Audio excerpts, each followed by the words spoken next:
Welcome back to Outdoors with Larry Ray on ESPN 790 AM, brought to you proudly by the Tennessee Wildlife and Resources Agency.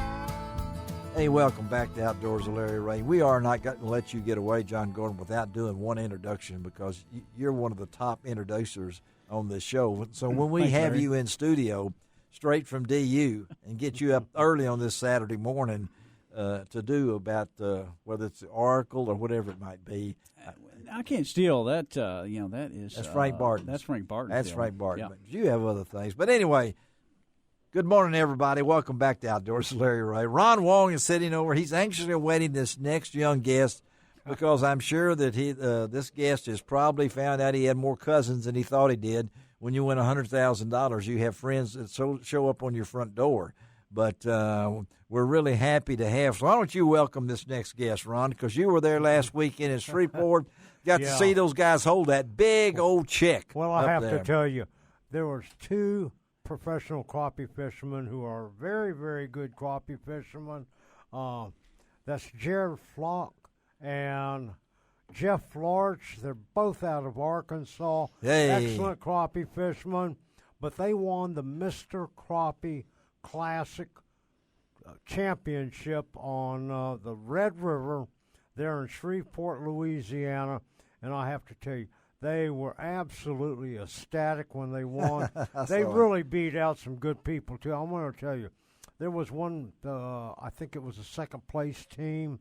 The guy there has been a guide on the Red River for umpteen numbers of years.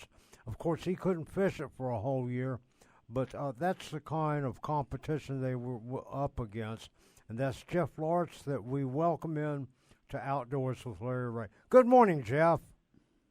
Good morning, guys. Hey, good morning. Yeah, hey, man, it's always Congratulations. Yeah, it's always good for people from God's country to win money. You know, that's what when I say Arkansas. Yeah, when he said Lake Nimrod, he hit home with me. Here we go. Yeah, I'm sorry, Jeff. I had no idea where you were from, but you just went up in elevation. So I've got your cell number now. So I'm gonna be talking. Tell us about this story. Ron has explained.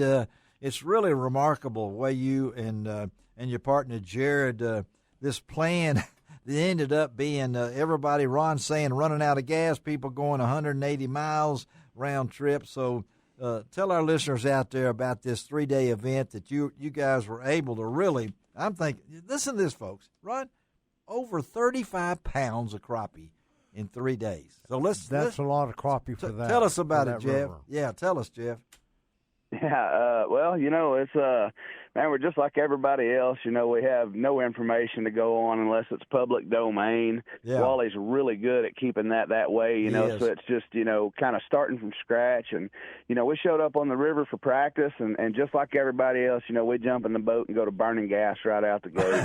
And, I grew up as a river rat on the Arkansas River, Yes. and kind of had some knowledge of how rivers were, and I think that helped us not destroy our boat, or anything, or hit any rock jetties. Right. But we ran tons and tons of river and found people everywhere we went, and with tons of fish. I mean, tons and tons and tons of fish. Great fishery down there. But I just never did find fish of a caliber I thought would win a tournament for us. I just thought they were fish that would keep you average middle of the pack running.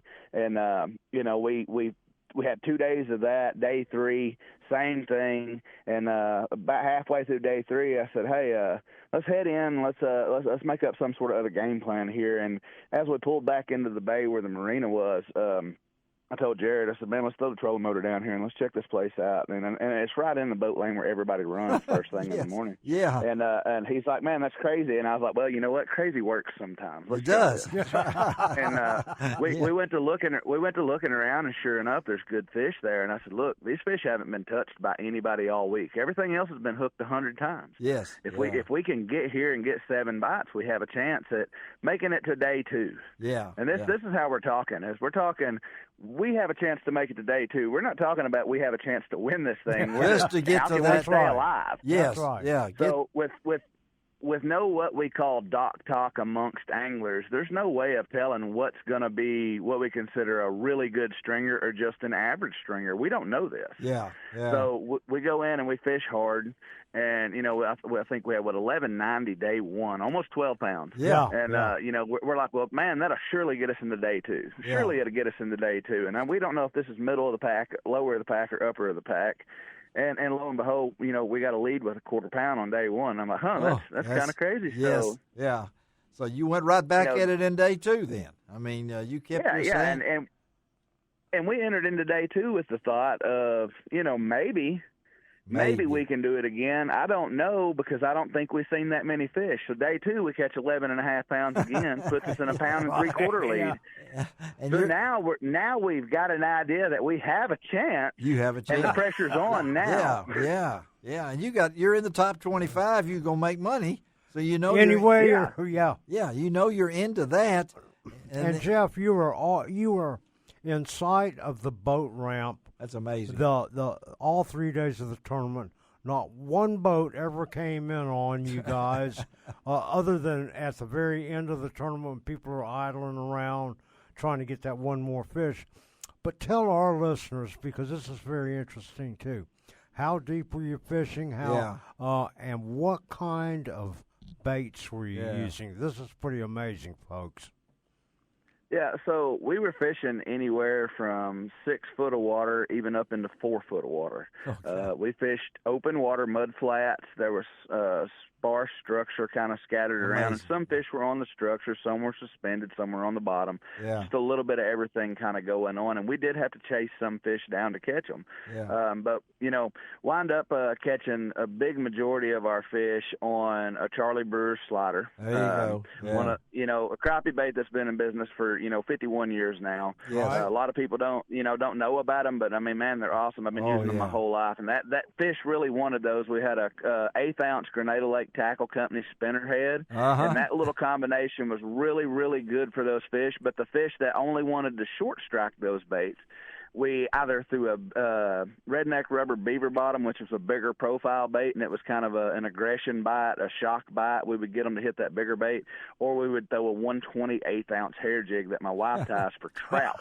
Come on now. Yeah. So, your wife tries for trout. That thing is tiny, man. Yeah. It had a number 10 hook in it, and you look a big tournament crappie on a number 10 hook. Yeah. You're talking about feeling like walking on glass. Is this, are you for real? Is this for real? Yeah, this is for real. This is for real. I saw. Absolutely. Yeah, and so you're the last people to check in if I'm right. That's right. So here you've done this for 3 days. What's going through you and Jared's mind as you wait your turn on the stage? Because I think you needed 8 and something pounds, and you did it. I mean, what's going through your mind?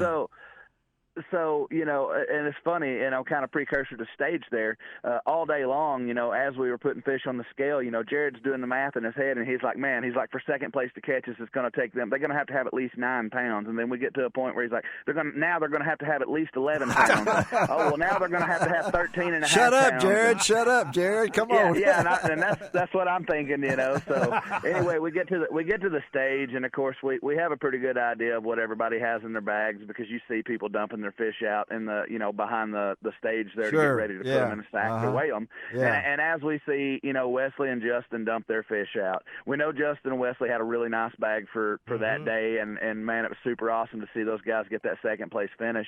And but still, me and Jared looked at each other out there, and I was like, man, just pray the scale doesn't mess up. But